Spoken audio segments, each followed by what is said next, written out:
Hello there, hi there, what's good? Welcome to my YouTube channel. My name is Sheifunmi, and this is Third Eye Indigo Station.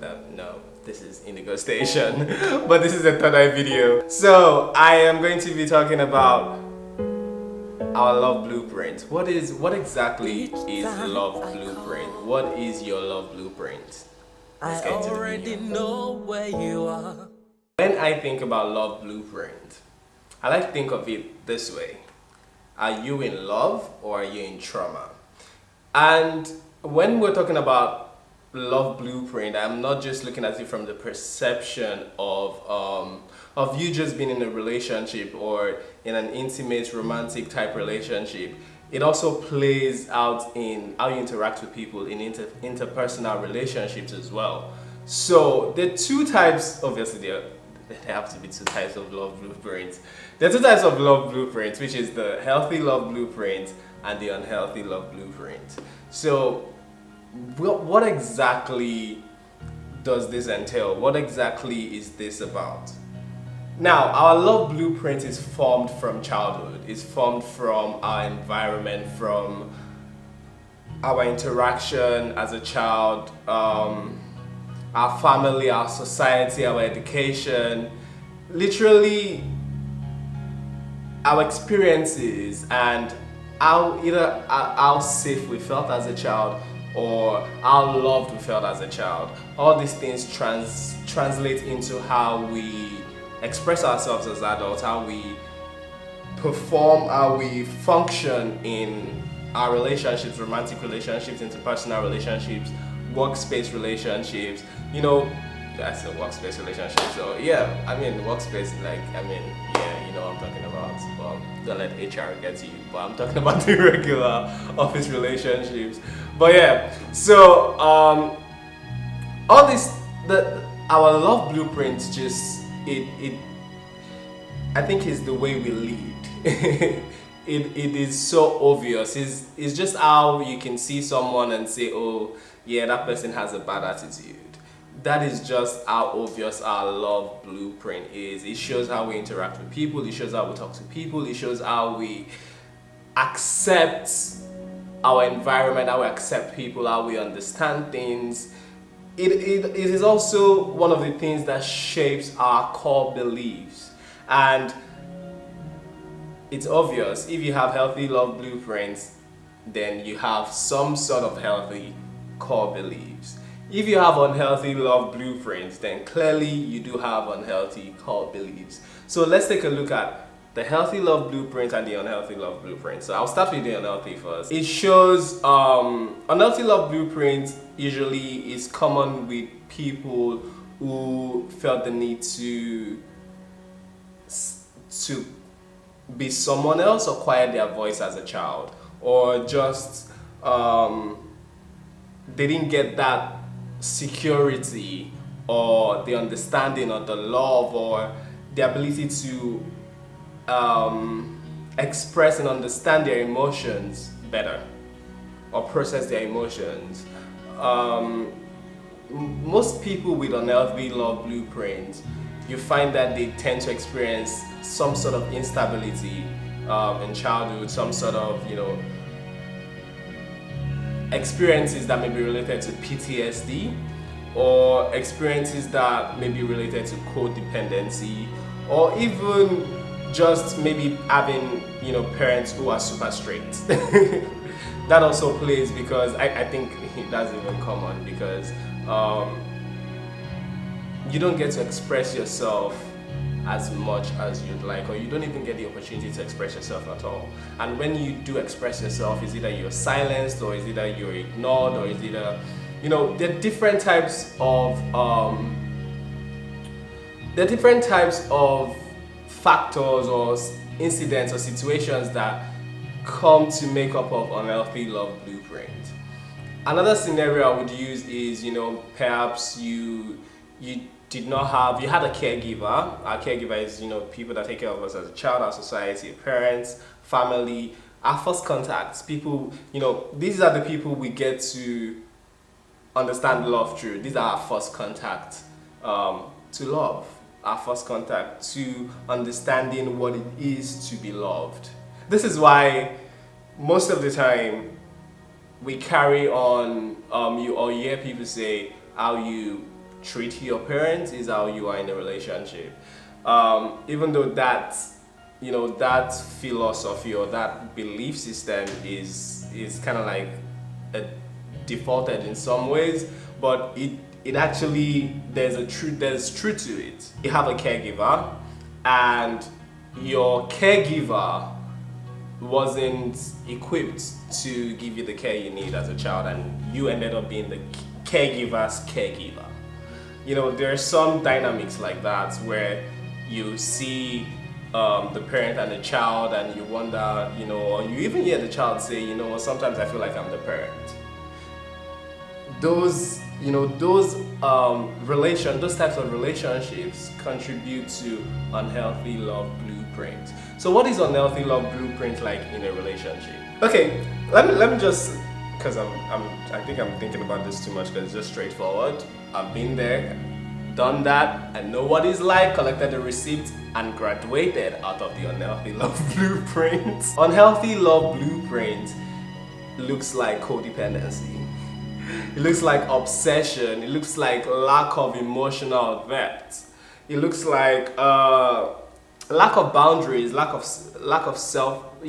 boundaries, lack of self-worth, and just the lack of self-actualization, self-awareness. In an unhealthy love blueprint relationship, you find out that there is a lot of push and pull effect in that relationship. What that means is, one person is giving too much, or, the person, I would say the person who has the unhealthy love, or it might actually even be the two people in the relationship. But one person would be giving way more than the other, and it's like every time they try to give, or they try to express, or they try to feel some sort of connection, the other person is running away. And also, the person who is trying to give, or is trying to feel some sort of connection, isn't feeling that connection from a place of, healthy depth. It's coming from a place of neediness, a place of want, a place of feeling the need to seek external validation, for someone to validate you, for someone to complete you, which is another a common defect you hear with people with unhealthy love blueprints. They make me feel safe. They complete me. Those are the common defects you hear with people that experience unhealthy love blueprint. There is a huge, tremendous amount of emotional dependency in this situation, and which is usually where you find a lot of resistance. Yeah, like it's connected to the push and pull effect. One person is giving too much, the other person is running away, and there is a lot of resistance. There is some form of resistance. When talking about this topic, one of the things that come to mind is that love is that plague that levels the playing field for everybody. When it comes to the matter of the heart, I always say privilege is not the absence of pain. Whatever your societal status is, whatever your, the category or the label that you give yourself, middle class, high class, middle class, lower class, whatever you identify with. When it comes to the matter of the heart, when it comes to heartbreak, this is a playing field for everybody. Like, this is something that levels the ground, because everyone gets affected by this. So, and whether you're privileged or not privileged, there is the presence of either healthy love blueprint or unhealthy love blueprint. You've seen people who do not even have, the economic status or the social status, but for some reason they just seem to have this healthy love blueprint. So it's a fascinating topic. It's broad, so I'm trying to cover it as much as possible. A very common theme in unhealthy love blueprint is getting high off, backhanded or empty compliments, getting high off emotions, whatever type of emotion. You know what? The thing about the grand thing about the emotions part of unhealthy love blueprints is you accept whatever emotions comes. Like you're emotionally addicted. It's not like you're addicted to good emotions. You're addicted to whatever emotions presents itself, be it anxiety, be it fear, whatever it is heightened for you. So, which is why you see that whole push and pull effect dynamics way too much in unhealthy love in unhealthy love blueprint relationships. Another thing which is common is getting satisfied of the fact that someone has checked my Insta story, so yeah, I'm contented with that. Yeah, they're thinking about me. No, that is in my opinion, that would be lack of self-worth and lack of self-actualization. Getting high off the fact that they viewed your story, or they liked your post, or they sent you an emoji after you sent like comprehensive messages. All those things show that is an unhealthy love blueprint. So it goes to the point again: are you in love or are you in trauma? Because when you're in unhealthy love blueprint type relationships, you are constantly, it's almost like you're nurturing your trauma. You want to let it go, but you think you're letting it go, or you think you want to let it go, but you're nurturing that trauma. You're dancing around it. There is no balance in those type of relationships. There isn't free flow of vulnerability. You don't feel safe in those type of relationships. You always have to question yourself. That is why people who tend to have unhealthy love blueprints from childhood into adulthood, they tend to end up with narcissists or gaslighters, or just they tend to be in codependent relationships. Now let's talk about healthy love blueprints, because I think that's starting to drain me. Let's talk about healthy love blueprints. The best way to describe healthy love blueprints, in my own opinion, which I like to say, we're still recording here, checking. I like to describe healthy love blueprint as self-love for two. The best way to, I think I want to touch this before getting into healthy love blueprint. Healthy love blueprint for me is understanding that you're whole. You do not need another person to come and complete you. You do not need another person to come and validate you. You understand that you already love yourself. You already have that self-love. You understand your flaws. Like you loving yourself is loving everything about you, including your flaws. Including your flaws, including your fears, including your anxiety. So let's get that clear. That's the first comprehension of self-love, understanding every aspect of yourself, appreciating every aspect of yourself, even what you feel you do not have, appreciating the fact that, oh yes, I'm glad I don't have this right now, but in due time, it will come to me if it's for me. So when we're talking about healthy love blueprints, we're going into that with the mindset of self-love first. You have to understand the fact that you are love. The love that you're looking for, you are that love. When you go out and you're seeking companionship and you're seeking relationship, whatever you're getting is a vibrational match to you. It is a vibrational match to whatever you're emitting at that point in time. So if you're emitting the desperation or the need to be loved by someone else, what does that tell you about yourself? What does that tell you that what is missing within you? What do you need to give yourself at that point in time? That's one tool for me, and one of the ways I crawled out of the unhealthy love blueprint phase.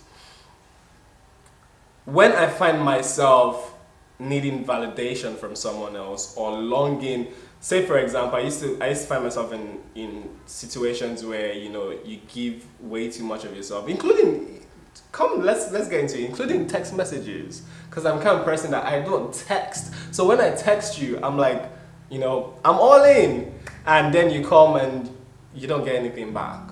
And for a long time, I would be okay with that, and I'll say, oh yeah, you know what? Yeah, we don't have to say much to understand each other, to get each other. We understand each other. But do we though? Because we're still in conflict here. Do we? So one of the ways I crawled out of that unhealthy love blueprint stage is when I find myself needing to be loved, seeking external validation, needing someone's approval, anxiety over love. Expressing myself, because one thing I tell myself and I tell people a lot, I am love. So not just in relationship, but just love in general, accepting people, embracing love. When those things do not come naturally and they're not flowing from my soul, my spirit, they're not flowing freely, naturally like they're supposed to, and it feels like, okay, I'm seeking validation. Why? For what? If this person gives me their attention, are they genuinely giving me the attention? So you start to question yourself, you start to doubt yourself, you start to get into that, that cycle. When that happens to me, I just go straight, I just say, Shei, what do you need to give yourself at this point in time? What is the ultimate self-love you need to give yourself at this point in time? When I get into that level where it is ultimate, what do I need to give myself at this point in time? I start to see things clearly.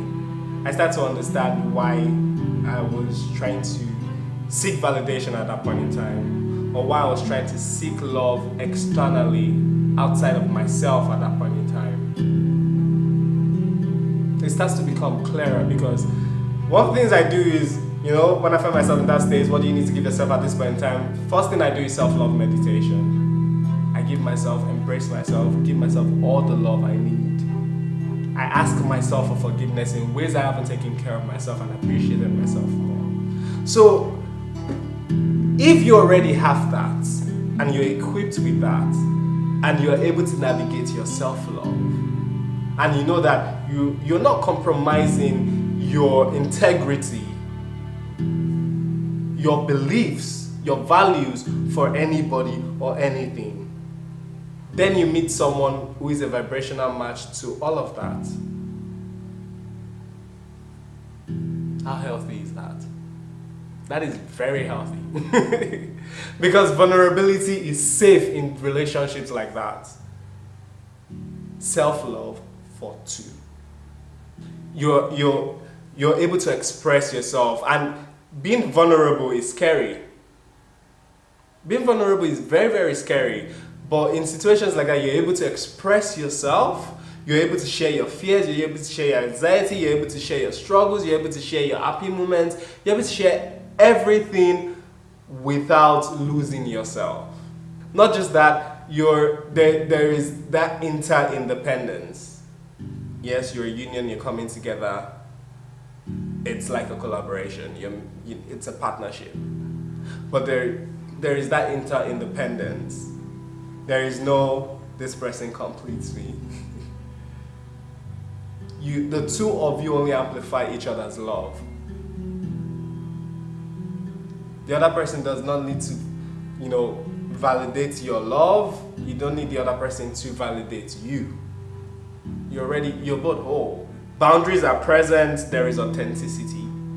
There is trust and authenticity. As opposed to unhealthy love blueprints where there are no boundaries. Like, there is no understanding of boundaries.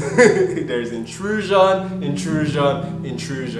Physical intrusion, emotional intrusion, mind intrusion.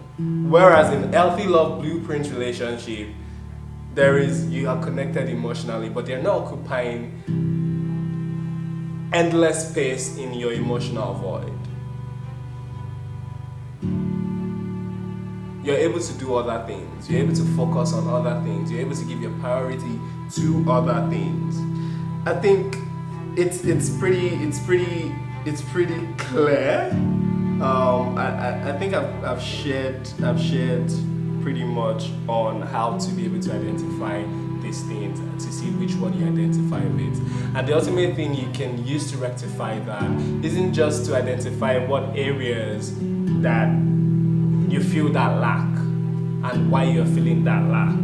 and being conscious and aware of it, but also having the tools to be able to equip yourself, like using meditation, using, you know, the mirror technique. I use the mirror technique for self-love a lot. As a matter of fact, I call it my first recharge. Because when I find myself feeling self-depreciated, or when I'm doing that to myself, I try to snap out of it quickly, clean up the mirrors, get my zen together, have a shower, do a few breaths, listen to, you know, meditative music or frequency music, just get myself calm, then face the mirror, have good conversations with myself. Not just in a manifestive way, or in a manifestation way. I don't know, I'm creating English now. But in a manifestation way, but also using subliminals. I use the, you know, you are love. I use the I am love. I use the Sheifunmi, you are love. So I don't just stop at that. I don't just focus on love, because there are other things. Love is not the premise of everything that's causing the unhealthy love blueprints. There are different intricate situations there. So I tend to address that while looking at the mirror, starting with letting myself know, connecting with myself and letting myself know that, okay, you're love, you know, we get into it. If I have to apologize to myself in ways I've not taken care of myself, or I've not been good to myself, I talk to my ego, I talk to my soul, looking deep into my eyes. Nothing else. My eyes, connecting. And sometimes, if you do it for the first time, you find out that you probably cry a lot, because I did. For the first 2-3 times. You find out that you cry a lot because you're left with yourself. You're left to look at yourself. So that is the first antidote to an healthy love blueprint. First antidote. Therapy is very important. Therapy helped me a lot getting out of and navigating the fact that, okay, these were situations around my unhealthy love blueprints, because I had a lot of abuse, I had a lot of toxicity, I had a lot of instability, codependency, narcissism surrounded by my unhealthy love blueprint. So while everything seemed perfect for me, because, you know, my unhealthy love blueprint didn't manifest in my professional life per se. It manifested in my interpersonal relationships. A quick test for unhealthy love blueprints: you're a good giver. You give yourself, you spread yourself thin for other people. You give love. You're full of love. But are you a good receiver? What is your response when you're given a compliment? That's the first test. You're a good giver. Are you a good receiver? I think I've been able to touch, you know, I think I've been able to touch healthy love blueprint. It is a really intense topic to talk about, a really intense and broad topic to talk about. And I would be sharing more about this, and I'll be sharing tools where you can use to transform your unhealthy love blueprint to a healthy love blueprint. And don't forget to like this video, subscribe, and I'll see you guys sometime soon. Adios.